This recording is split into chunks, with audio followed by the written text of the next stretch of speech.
Hello. Excuse any lag that this video has. My computer's kind of working pretty hard in the background while I'm capturing this video. The title of this is Where I See America in 10 Years, and it's a video that I've been meaning to make, and I had sort of been putting it off. Not necessarily putting it off, but there's been a lot of things that we've been talking about lately. And at the spurring of DJ Grooveline, I'm going to go ahead and say where I see America in 10 years. America in 10 years, potentially I see as being better off. We have sent an entire generation of people to war. And the things that people my age and a little bit younger and a little bit older have seen will be relative somewhat to what people saw in World War II that made them as a generation vow to come back and change when they got to their land.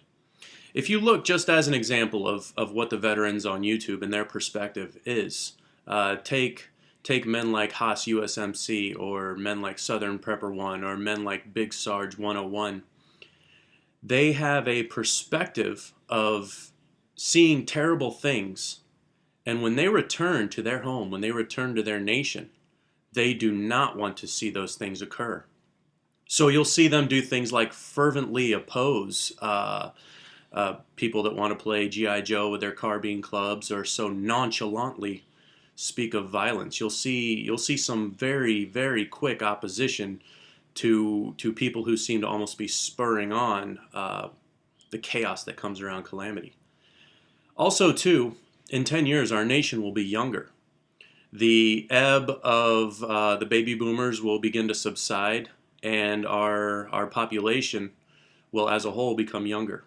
And where you have a great many people in our nation of retirement age who are living and working on the profits of their wealth when they were younger, those people will slowly begin to diminish, and what we'll be left with is a working age and a working class of people. You know, everybody's going to be working for their salt once more. Now, I don't know how that works into as far as a cycle, and I want to say I see a great potential for hope and prosperity for our nation's future. And the reason why I'm able to do so is I don't think that the changes that we've seen in the last few years, since 2001, I don't see that degradation of freedom as being necessary to continue. Like our nation can turn on a dime. You know, we all seem so very selfish, and then one evening a little tiny girl falls in a hole in some town in Texas that we've never even heard of, and yet we're riveted.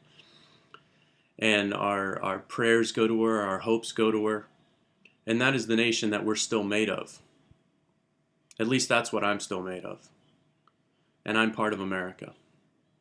So that's what I think.